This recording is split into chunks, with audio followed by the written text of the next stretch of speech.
wife always texts me right when I'm in the middle of something. I literally could sit there all day long like this and do nothing. She wouldn't text me. As soon as I get into something, she starts texting. And it's usually, it's not like major important stuff. You know, I mean, it's good things. Oh, hey, I love you. How's your day going? Blah, blah, blah. Great. I'm glad I get it. I love getting them from her, but it's always at the most inconvenient time. Just get your hands up and underneath a car or something, or, you know, just start doing dishes or whatever. You know, just going to take a dump. I'll tell her. She's like, "What are you doing?" "I'm taking a crap." I don't care. It's like you asked. You know.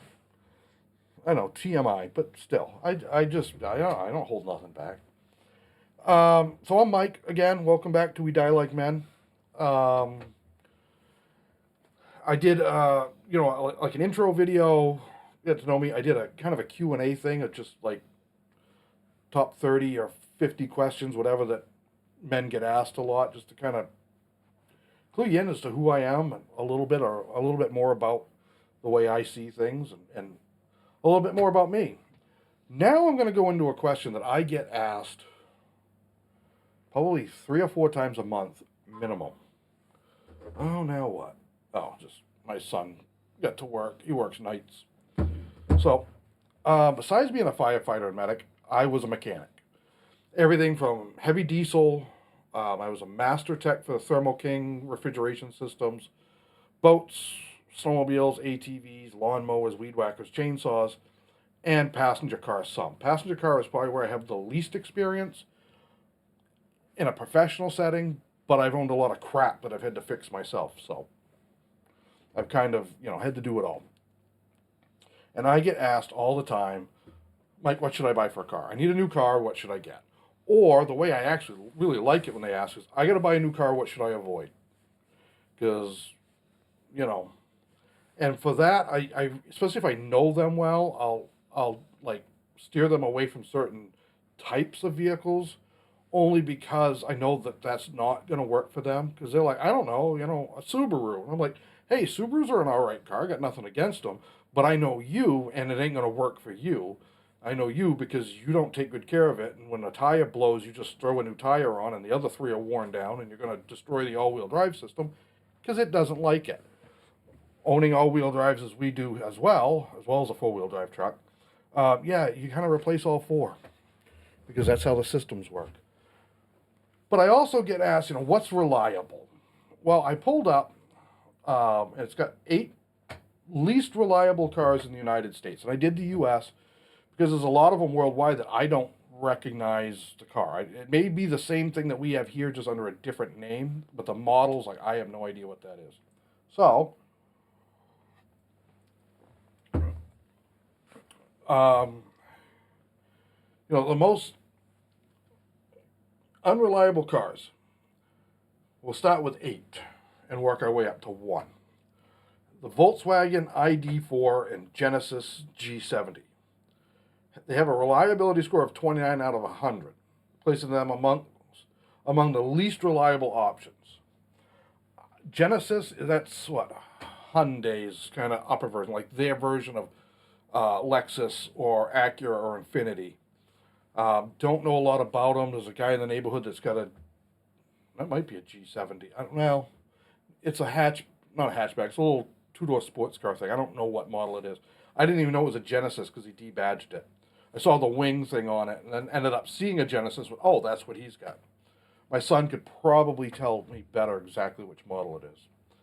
The Volkswagen ID4, yeah, not heard good about that from several, reliable accounts, TV shows that I watch, or YouTubers that I watch, people that I know, somebody I know that works for a Volkswagen dealer, have said the same thing. They're like, it's got problems. Then it goes to the Nissan Frontier, which is funny. This is a 27 out of 100. The old Nissan Frontier pickups, that's their small pickup. I mean, especially when they're called the hard bodies, they were as close to a Tacoma as you could get without buying a Toyota. They were tough. They were bulletproof. and it's sad to see them on this list. But I have heard a lot of problems from people with Nissans. Transmission, a lot of transmission issues from what I'm getting told. So, and it's not just that. You know, the Ultimas, all of them, people like just some engine issues, transmission issues, build quality issues. I know people that have them and love them. The Titans, everybody I know that bought a Nissan Titan, as soon as they could get rid of it, got rid of it. Going back to even like the first or second generations of them. Number 6, the Rivian R1T. That is a 20 out of 100. Newer startup company. I don't know. They've been around a handful of years. Yeah. You're going to see a theme here a bit, and we'll go over that. But yeah, we got a couple of them around here. I haven't had a chance to talk to the people that drive them much. Real briefly, one guy was parked next to me at a store, and I asked how he liked it, and he went, eh. He said, all right, I wouldn't buy another one, and that was about it. So, number 5, the Grand Cherokee and Grand Cherokee L. I am a diehard Mopar fan, or was. I just, last May, June, whatever it was, got rid of my Ram 1500 4-door, 4-wheel drive with a Hemi in it. Loved that truck. It needed some work. The mileage wasn't too bad on it, but it needed a fair amount of stuff. I had to redo some steering work on it to make it safe to drive, and I parked it. That was my mistake, and I let it sit all winter. The rust all of a sudden really started getting bad. The mice got into it and chewed some wiring, and I had an exhaust leak, a manifold. It got worse, just a bunch of stuff, and I was like, you know what? I one of those we buy cars for cash. They gave me whatever and hauled it away. It was like 2009. I didn't owe anything on it. It's like, get it out of here. But everybody I know that's bought the new ones, that anything that Stellantis has their hands on, I don't want to touch. This one kind of surprised me a bit too. The GMC Canyon and Chevrolet Colorado, 15 out of 100. Serious concerns regarding their performance. It says, yeah, I would say, if you're at 15 out of 100, that's really freaking bad. To me, that's if I'm reading their thing here right. 100 being most reliable, 0 being can't even use it. I'm guessing that's how this goes. It doesn't really say too much. Nope, doesn't really say. This is, I don't even know who put this out. This is a culmination of a bunch of them that they just put out together. The Colorado and Canyons were always pretty good when they first come out because they replaced the S10 and S15, which were great little trucks. Up here in the Northeast, rust is always an issue on those things, on everything. I know that people have been complaining about a lot of engine problems with GM. The Colorado with the baby Duramax in it, I know there was a lot of issues people had with that. Those heavy emission controlled diesels that have got either an EGR or things like that, EGR cooler, they got a big particulate filter, you got to run DEF, those things, they're still having problems, and that technology has been out close to 20 years now here in this country, and they still never got it right, in my opinion. Looks like some of that may go away. Like I said, somebody who worked on them, I don't think it made a huge difference in the emissions on them. I really don't. The diesel particulate filter would clog up. It would come into our shop. We had a special $130,000 machine. You'd take them apart, put it in there, it would blow all the soot out, and now we're left with that soot that we just threw in the trash. Well, guess what? That's still getting everywhere eventually. The Lucid Air scores a 1 out of 5 from Consumer Reports. Multiple recalls on its first model year. Again, kind of a small startup. Hasn't been around super long. New technology, cutting edge. And I would imagine getting service on that and the Rivian would be tough because I don't know, have they partnered up with a major brand like a Ford or a Toyota or someone like that to do some of their service work for them. What do you do? Even if it's just, hey, my windshield wipers don't work. I got a wheel bearing that's bad, My stereo stopped working. Where the hell do you go get it fixed? Not around here. I'm sure bigger cities they might have places, but number 2, the F-150 hybrid. So that's the hybrid, not the Lightning, which I believe they've stopped production because they were not selling. And the 2 people that I know a bit that had Lightnings, that I see, I don't really know them, but I see them. I know where they live because they're in my general area. They don't have Lightnings anymore. They're gone. The F-150 hybrid is rated 7 out of 10. This vehicle is noted for significant issues with transmission, drive system, and hybrid battery. Yep, not surprised at all on that. Sorry, just a reminder on a bill. Great, awesome, gotta love them. First of the month. I actually had a chance to drive an F-150 hybrid for like 3 days. It was a loaner. My wife has a Bronco Sport, which I know some of them had a lot of issues too. And ours had an issue with the water pump. Went in for a service, and I said, hey, I'm smelling coolant every once in a while. It's the second EcoBoost she's had. She had an Escape before that. And they looked and they said, hey, your water pump's leaking out the weep hole. They had to get the part in and do it. It was a Friday or Thursday, I think it was. I was leaving for the weekend, and they just said, here, take this. And it was a brand new F-150 3.5 EcoBoost hybrid XLT. I'm like, well, I'm heading 2.5 hours north, and I'm going to be on logging roads hunting all weekend. They're like, I don't care. Have fun. Bring it back. Try to bring it back in one piece. Okay. It was cool. It had some features that I liked, but the fuel mileage was not good. I put it in eco. I'm up the highway at 65, 70 miles an hour cruise control set. Her Bronco Sport in sport mode will do 33 miles to the gallon. That thing did like 20. Now I know it was brand new. I say it was brand new. It had 1,400 miles on it, 1,500 miles on it. It'd been a demo for somebody at the dealership. And I mean, my Ram with the Hemi would do that. Even with a little bit bigger tires on it, I could do 20 on the highway at 70. The thing was it was not good. I was not impressed. I was impressed with certain other things. Had all kinds of power, especially off the line. That was amazing. But other than that, I just was not impressed. Number 1, Cadillac Lyriq. Score of 53 out of 100. This model has the lowest predicted reliability score. So maybe it's backwards.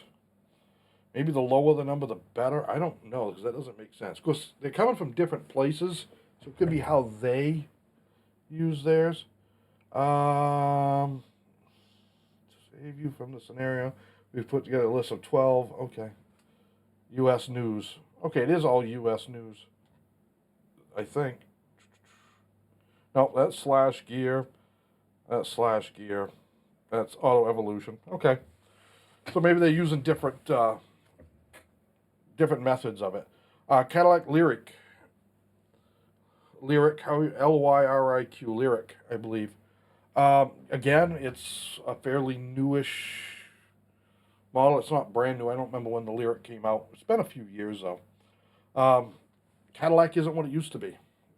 Cadillac used to be, when you bought a Cadillac, you were buying something really special. But I think for that, you really got to go back, way back, 60s, early 70s, when they were running their own engines. Their transmissions were a bit different.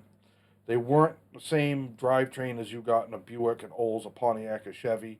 They were their own separate. And even Buick, Olds, and Pontiac had a lot of their own separate stuff from Chevy. But, it's where a lot of these are being built. No offense, but when you're building them in some of these countries where I don't know if people care, but then again, the people building them here don't seem to care a lot of times either. I'm seeing cars that were built right here in the good old US of A that are junk. You know, it's rush, rush, rush, get them out, jack the price up, drop the quality down, we make a bigger profit. And customers have become the guinea pig. Oh, let's push it out to production, and if there's a problem, we'll change it on the next model year. Sucks for all of those people who got the first 1 or 2 model years, and they're the ones that are dealing with all the problems. Now, I said I'd get to a theme here. So we have 8 here. Technically 9 with the Volkswagen ID and the Genesis. You could say 10 because you got the Jeep Grand Cherokee and the Grand Cherokee L, but they're basically the same platform if I'm not mistaken. But you've got 1, 2, 3, 4 that are true EVs, and 1's a hybrid. And part of its problem is its hybrid battery. I would not buy an EV. I don't know if I'd take one as a gift. We have some friends of ours that were all, yep, got to get them as soon as they could. They were smart enough to wait. I'm going to wait a couple of years for like the Teslas to have been out for a while, and they went right out though after that, and they bought one. And oh my God, this is great. By the end of the first year, they're like, holy crap, this thing's a nightmare. Like, I don't get enough range. There's no place to charge. Here in Maine, there is quite a few places, but at that point there wasn't. That's gotten better. But they were like, you know, when it's 0 degrees out and I got my heat on, my range is junk. It takes forever to charge when I'm out on a road trip. They were not impressed with it. Now, I'm sure if you live in LA or somewhere like that where there's chargers all over the place, it doesn't get that cold, and most people are probably doing, 80, 90 miles for a longer trip, 100 miles, 120 miles. Fine. I leave where I live now in southern Maine and drive back up to where I grew up in the mountains of western Maine to go see my mother and sister, one of my sisters and them. That's 115 miles there, but it'll be 115 back, 230 miles. I got no place to charge. There isn't any charging that I know of up there. There just isn't. And yeah, okay, I plug it in at their house on an extension cord. It doesn't charge worth crap off a 110 outlet. So, yeah. They make no sense to me. My wife could probably get away with one just to and from work. Just 20 miles a day. She pulls it in, backs into the garage. She could plug it in. Maybe, but I can't afford to have a car that's just for her to go to and from work and the little bit of running around here that she's going to do with it, and then have one for the longer trips. Doesn't make sense. So, until they fix a lot of issues with them, but all cars, they've just gotten so technical, so over the top. I just read an article about a year or so ago from a guy, and then I found it was a YouTube channel too. He was talking about it. I think it might have been the same guy. Customer came in, had an F-150, Platinum, something like that. And it was out of warranty. It was like 4 years old. So it was like a 2020, 2021, something like that. His stereo wasn't working. Something to do with the HVAC wasn't working. He had a bunch of stuff that wasn't working right. And he noticed his blind spot monitor. So when either a car comes up beside you, you're backing up, none of that was working. He traced it down to the tail lights, which is where those little radars are that pick up on those sensors. Water had gotten to the CAN bus connector and just corroded and stuff. That whole system loops through, and that's where his infotainment center, part of its HVAC, and other stuff is all tied together. So in order to get all this to work, and now his taillights didn't work. That was the other thing, his taillights didn't work. In order to make all this work, he had to get new taillights. $5,000 for 2 taillights, 2 Ford, because they have the little radar sensors in it. He ended up finding him a good set from a junkyard, but they were still like $2,600. And once he plugged it in and cleared all the codes, everything worked fine. But he couldn't get anything to clear before that. Now, that's not just Ford, that's everybody doing this shit. Everything goes through computers. It used to be, you push the button to put your window down. Oh, it doesn't go down. You check the switch, power at the switch, you check the motor, power at the motor, it won't work, bad motor. Or maybe there's power at the switch, nothing coming out of it, bad switch. Now it seems like you push the button, it goes from there to the computer. The computer has to decide whether it's okay to put your window down or not. Then they send power back. People that have their door open and the car will go into park because they opened their door. But now there's something in the way. They can't close their door. They can't get the car out of park to pull forward to close it. It's like, seriously? Do it with the wife's Bronco and open the door and it shifts itself to park. It's like, come on. I get, safety. There's times when I want to have the door open and look at something and see, if I'm right next to something that the backup camera doesn't pick up or whatever. It's ridiculous. I'll be driving along, and if there's a sharp bend in the road sometimes, and a car comes around that bend, and if the angles are right, it'll look like you're going towards each other. It starts beeping and flashing and tries to brake, and it's like, dude, we're fine. I got it. Everything's through that infotainment center. Now, we have like actual knobs for climate control, but everything's digital. Mouse gets in there and chews one or two wires, you're screwed. Your car is not doing anything. I just want a simple, basic frickin' car. I got a 2011 GMC Sierra 1500 four-wheel drive. It's got over 200,000 miles on it. Bought it used. We kind of picked it up for our son. He's making the payment on it. He's driving it. But it's still my truck for now. The thing just runs. It's had work done to it. The person before us obviously did some repair work. But it's simple. It's basic. It for the most part, it's got that damn multi-displacement where it goes to 4 cylinders. You buy a little thing, plugs in, it deletes that. Well, we did that. So, her Bronco, it does some of the weirdest stuff. It kept flashing back at me that, charging system failure. So when I took it in this last time for an oil change and state inspection, they're like, oh yeah, we just had to charge the battery. The battery was low. Well, why the hell's the battery low? Is the alternator not working? Oh, alternator's fine. Well, did the battery test fine? Yeah, they just go low sometimes. You got so much electronics you're trying to run, no wonder. Just make them simple. That's all I want. And I get there's EPA that says you got to get X amount of fuel mileage and only have just so much emissions. And then there's National Highway Transportation Safety Administration says you've got to have your crash avoidance, your crumple zones, all this safety stuff. That adds weight. So they're trying to run on this fine line of enough horsepower and performance to keep the customer happy and make the vehicle move well enough to get out in the traffic and not over pollute and get good fuel mileage and be safe and create enough profit margin to make a profit. They're fighting an uphill battle too. I just think that they're going about a lot the wrong damn way. I don't need everything to be power and heated and 8-speed or 10-speed transmission. Sometimes I just want a basic pickup truck that's got a 5-speed manual and a V8 and crank windows. Sure, I can buy a used one that's rotted right out, but that idiot wants friggin' 10 grand for it.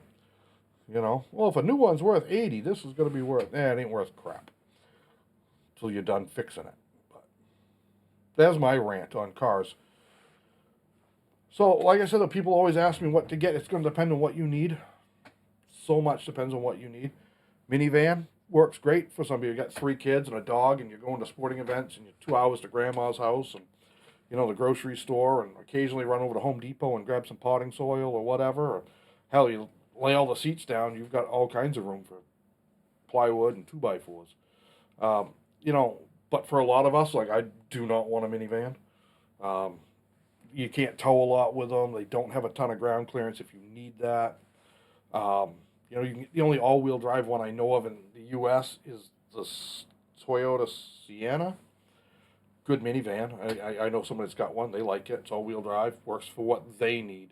But they also have a Suburban and a three-quarter or one-ton GMC pickup truck with a plow on it. So, you know, when they need something like that, they have those. When they don't, they've got the minivan for better mileage. My parents have had one for years. Dad's passed away, but my mom still drives it. Used to take it to and from Florida. It's one of the last year Town and Countries. It's like a limited. I loved it. Drove it to Florida, comfortable, set up high, put all their shit in it. It was perfect for them. And Mom doesn't drive much. She'll be 80 this year. And she drives around town, and that's it.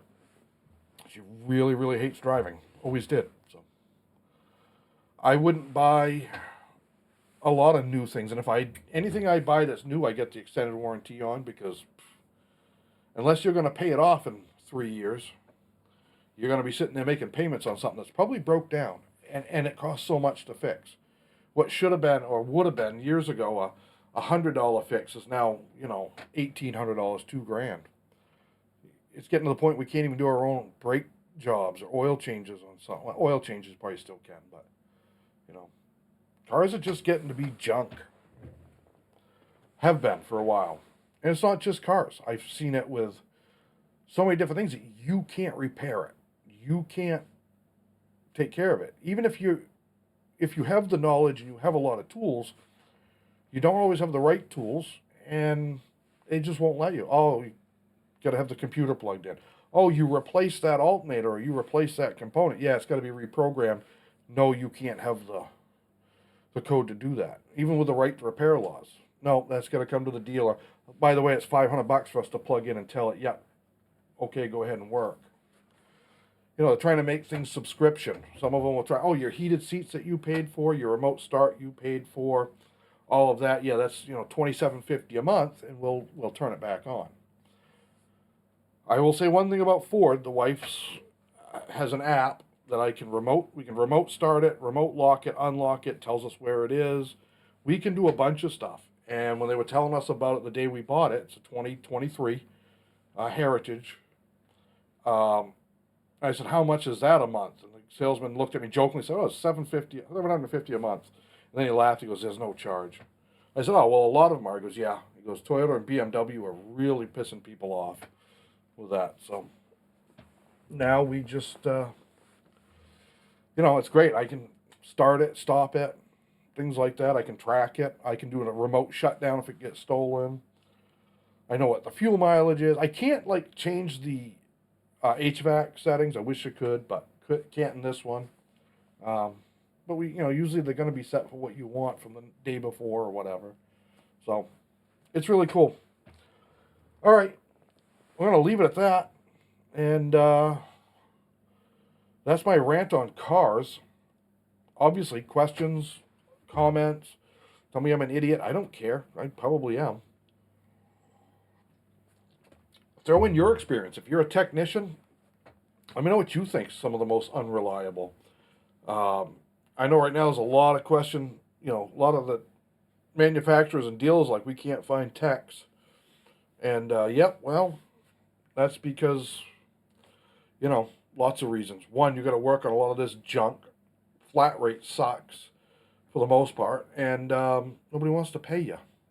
It's a crappy job, and nobody wants to do it. So, you know, let me know. Until then, behave. Bye.